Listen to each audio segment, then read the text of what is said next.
construido todo un escenario. Los judíos también, porque era una religión estructurada.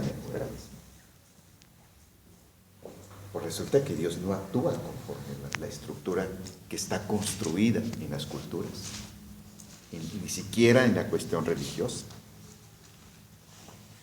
Dios actúa de una manera impresionante. Miren, cuando Jesús muere en la cruz del Calvario, ¿saben ustedes cuántos habían sido crucificados antes que él?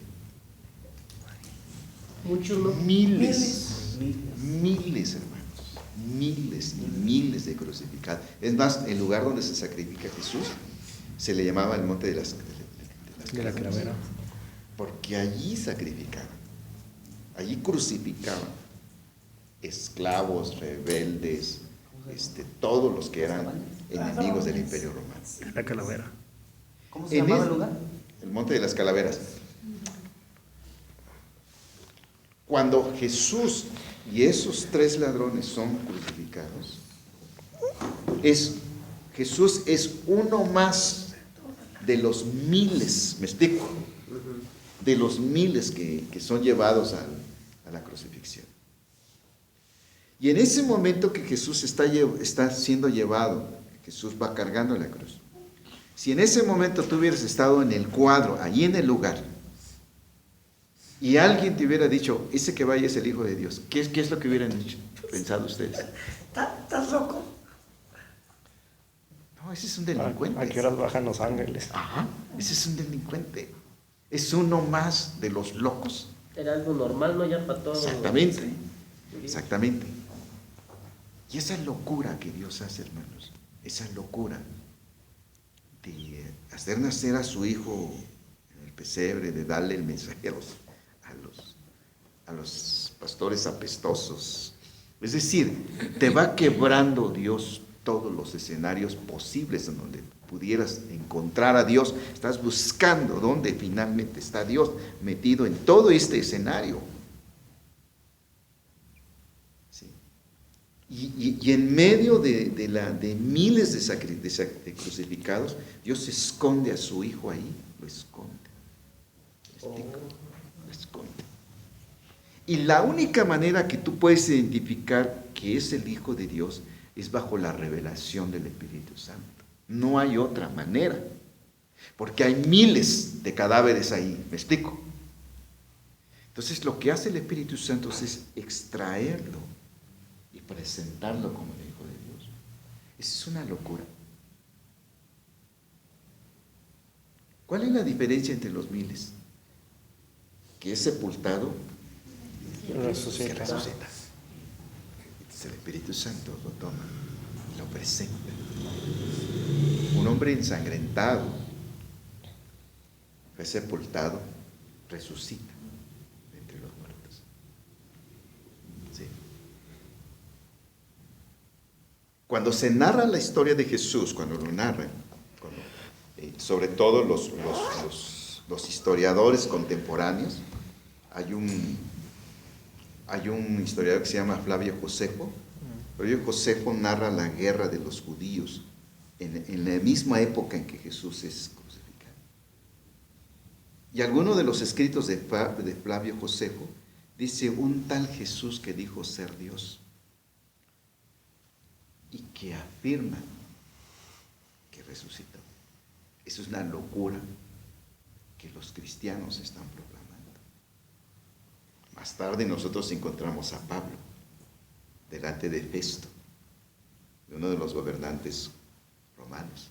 Y Festo le aguanta la narrativa que va dando Pablo hasta cuando llega la cuestión de la resurrección. Le dice, estás loco. Las muchas letras te han vuelto loco. ¿Sí? Porque era una locura. Y esta locura de la predicación, de la crucifixión y de la resurrección de Jesús, Dios lo convierte en un poder, el poder del Evangelio. No hay nada lógico, no hay nada normal en este sentido. Entonces, cuando el Espíritu Santo te va revelando eso, empiezas a gozarte y a decir, Dios, eres increíble, eres realmente sorprendente. Y es porque es una revelación divina, no es una cuestión de lógica, no tiene sentido nada.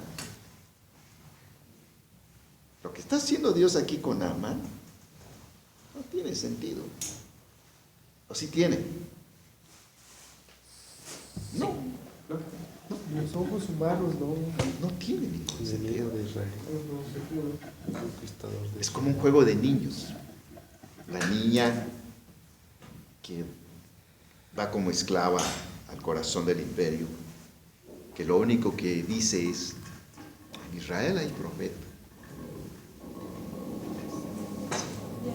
Y la esposa de Naamán para las orejas, ¿no? Que puede encontrar sanidad.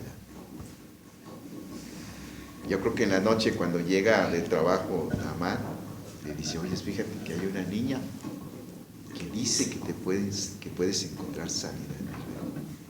Y en ese momento, ¡pac!, le nace la esperanza. Y empieza a construir todo un escenario para poder pagar mucho dinero, por su sanidad. Y usar todo el poder político, y todo el ejército, y todo el poder económico para encontrar sanidad. En la lógica de que el fondo digamos, de la historia no es el milagro en sí, ¿verdad? Que muchos lo podemos ver. Exacto, es lo que yo les decía. ¿Hacia dónde nos desviamos? Generalmente nos desviamos nosotros hacia el milagro. No, sino de todo el escenario que Dios construye para que este hombre finalmente conozca quién es Dios. ¿Cómo rompe todo el esquema? La lógica humana. Y no vemos la niña, o sea, no la vemos. ¿Sí? Porque el escenario lo ocupa el generalote o lo ocupa el profeta, ¿me explico? ¿Sí? Pero la chiquilla no la vemos, a la chiquilla está ahí, escondida, la niña. La niña se convierte en el instrumento más fuerte de Dios. ¿Sí? Como mensajera, como paradigma de la misión. ¿Sí? Y cuando nosotros revisamos la historia de las misiones, una de las mujeres que se fue a China, ¿no? La que revisaba los pies. Gladys. Ajá, sí.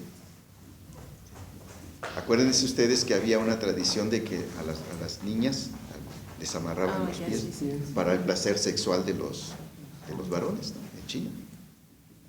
Entonces, cuando ella hace solicitud para irse como misionera a China, no pasa la prueba, porque está chaparrita, porque no tiene el tamaño de ser una gran misionera, performance, y no tiene el conocimiento. Ella es una sirvienta.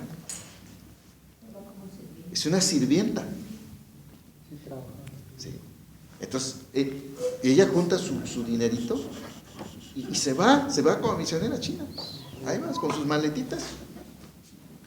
¿Sí?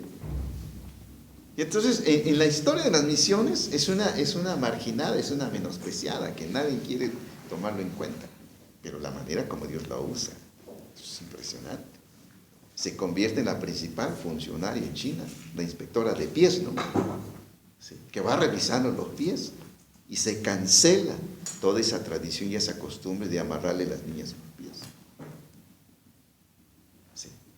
Y hace Dios le permite tener un albergue para las niñas y para los niños. Se convierte en una maestra de los niños.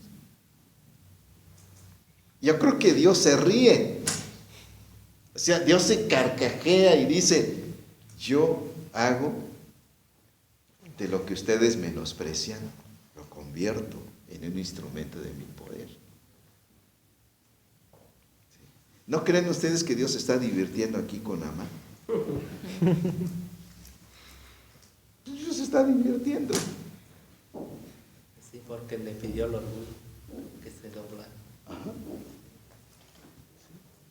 Y entonces usa a los más pequeños, es decir, a la niña, a los soldados que eran sus esclavos, usa el río ¿Verdad? Jordán, y todavía de pilón, el Naamán se lleva un poquito de tierra de Jerusalén. O sea, cosas como esas, es todo un juego ahí, ¿no? Sí. Y hermanos, creo que tenemos que aprender de Dios. Y eso es bien raro. Pero es un gozo que nos sorprende todos los días y hace cosas nuevas todos los días. Todos los días va a hacer cosas nuevas. Y cuando el Señor lo haga, lo único que te queda es glorificarle y decir, eres tú otra vez. Fuiste tú. No fui yo, fuiste tú. Sí, fuiste tú. Y empezamos a caminar con Él. ¿Sale? Muy bien. Entonces, la locura de la cruz, ¿verdad?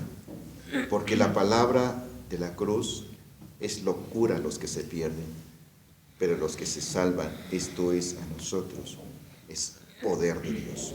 Nosotros predicamos a Cristo crucificado para los judíos.